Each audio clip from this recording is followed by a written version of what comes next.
What's up, everybody? Couch Mills here, coming at you with a brand new Valorant video. And in this video, we finally got the actual new agent's abilities full revealed, so we can break it all down and talk about just how powerful this brand new initiator is. And the abilities are absolutely sick, so we're going to be talking about them, talking about how powerful this agent is going to be, and much more. But go to the GameLeap website in the links down below for high quality in-depth guides, tips and tricks, VOD reviews, and of course we're going to be doing in-depth breakdowns and VOD reviews for this new agent. So if you really want to get a leg up on your competition, go check it out right now. But without further ado, let's jump into the video. Now, while we don't know the actual numbers or the cost of these abilities quite yet, we do know what their description is, so we get a good idea about what the agent can freaking do, and this agent actually looks pretty sick. Let's talk about the first ability, 0 points. 0 points is going to activate with your E. It's going to be official tooltip equip a suppression blade. Fire to throw, the blade sticks to the first surface it hits, winds up, and suppresses anyone in the radius of the explosion. Now, suppression is the new keyword that basically disables enemies' abilities. They can no longer use abilities when hit by suppression. So basically exactly like the Revenant from Apex example that we used in previous videos. Now, that being said, we don't know exactly how this ability is going to interact with utility that is already on the ground, but we're going to be doing a lot of breakdowns on this channel to test it when it fully comes out, so we know how this ability works against a whole bunch of different things. Now, for the next ability, we have Flash Drive, official tooltip, equip a flash grenade, fire to throw. The flash grenade explodes after a short fuse, blinding anyone in sight. Notable mechanics: right-clicking the flashbang throws a charged flash, causing it to only have a cook for 1 second, as opposed to left click throwing a flash that cooks in 1.6 seconds. Now, I really wanted to talk about these first two abilities, but first let's talk about the flash, which I think is really sick, having a flash that explodes on 2 different time intervals. Being able to throw a flash and it either pops very quickly or has a slight delay is really going to mess enemies up with how they're turning what they're doing.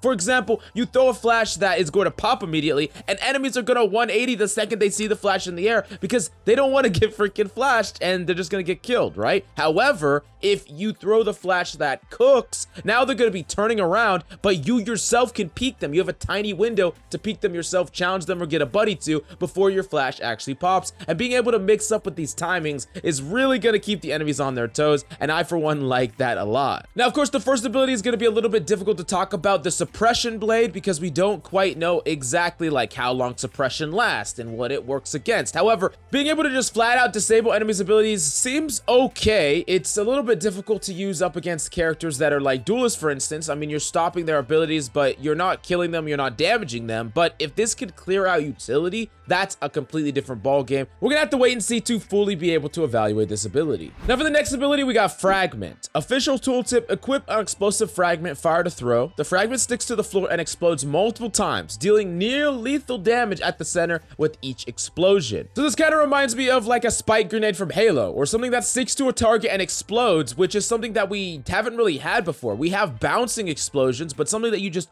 throw right and it's an explosion grenade, that is something that is pretty cool in the game. And honestly, I really like this. You can really target specific corners, prevent enemies from swinging out of those corners, or you can basically force enemies out of cubbies. There's a lot of different instances where this is really good, and I can imagine that this is going to have a lot of the same versatility of AoE with a little bit of extra damage when it says it does near lethal damage at the center of each explosion, and it is exploding multiple times, meaning this ability can just straight up kill people by itself, unlike something like a shock arrow, for instance, which doesn't just full insta-kill someone if they leave where it actually lands. A few questions I do have about this ability to kind of judge how powerful it is how big is the radius and how fast does the projectile move. These factors are going to definitely change how usable this ability is in combat. The last thing that we got to talk about is his ultimate and his passive. So, ultimate, null CMD, official tooltip, instantly overload with polarized radionite energy that empowers KAYO and causes large energy pulses to emit from his location. Enemies hit with these pulses are suppressed for a short duration.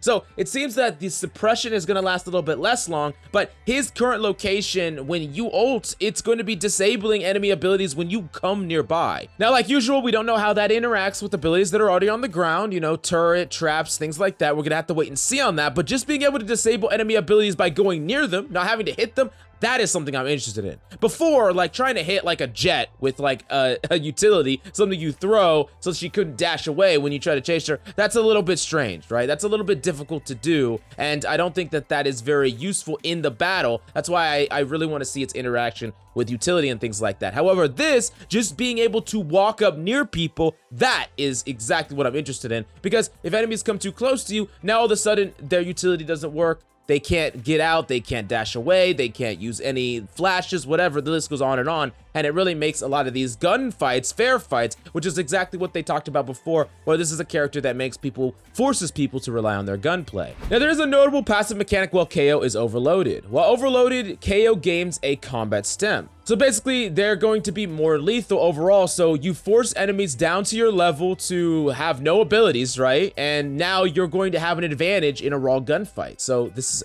really, really cool, because you're going to have increased fire rate and increased reload speed and increased time to kill, and the enemies can't use any abilities to make up that gap when you're ulting. So that is just really, really fucking cool. I like that a lot. And if KAYO is killed while overloaded, he is down and enters a destabilized state, allowing allies to stabilize his core and revive him. So basically, you die, you're on the ground, and you know, it's freaking last stand up in this hoe. Now, I wonder if you can like crawl around, or if you're just stuck where you are, and how much health do you have? We have no idea any of those factors. It's definitely strange because your allies have to come over to you and revive you. So it is a cost to do that, and we don't know how long that revive takes, but being able to potentially, you know, deal damage to an enemy, die, and then your ally gets a refrag, and then your ally comes and reses you, that is definitely really cool. And then I'm also wondering, does the overload still last when you're down? Are you still disabling enemy abilities even if you get downed? And does an enemy have to kill you and then full kill you to turn off that overload? Definitely interesting stuff that we have to figure out as things progress. But all in all, this character has tons of really sick tools, and this character is going to be like a more aggressive initiator. I think this is the most aggressive initiator we have so far. He's almost like an initiator duelist hybrid, but I definitely think that he is going to be very freaking fun to play. However, I do definitely foresee him being an absolute nightmare to play against. Now, unfortunately, as far as his place in the meta right now, it's definitely very hard to speculate without knowing the full scope of what the suppression ability can do. Depending on how it interacts with utility, this could be a super amazing counter to characters like Viper, Sage, Cypher, Killjoy, the list goes on. But